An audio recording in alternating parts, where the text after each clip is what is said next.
Hi friends, நீங்கள் மூளை வாங்கினீங்கனாக்க இந்த மாதிரி ட்ரை பண்ணுங்கள். ரொம்ப டேஸ்ட்டாக இருக்கும். மூளை வாங்கினோன்னே மஞ்சள் தண்ணியில் போட்டுக்குங்க. அது மேலே ஒரு ஸ்கின் இருக்கும், அதை அப்படியே எடுத்துக்குங்க.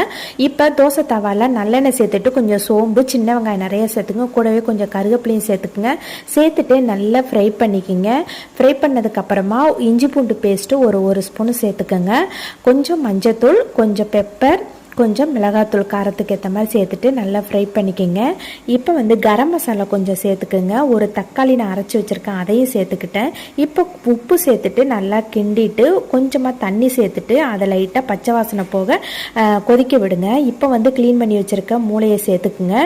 மூளையை சேர்த்த உடனே கிளறக்கூடாது, கொலன்னு ஆயிரும். ஃபஸ்ட்டு மூடி வச்சுருங்க. மூடி வச்சோன்னா கொஞ்சம் நல்லா வெந்துடும். வெந்ததுக்கப்புறமா கரண்டி வச்சு இப்படி கட் பண்ணாலே சூப்பராக கட் ஆயிரும். அதுக்கப்புறம் அது நல்லா அந்த மசாலா ட்ரை ஆனதுக்கப்புறம் ஒரு முட்டையை உடச்சி ஊற்றி நல்லா பெரட்டிட்டு லாஸ்ட்டாக பெப்பர் போட்டு கருவேப்பிலை போட்டு இறக்கி பாருங்கள். செம்ம டேஸ்ட்டாக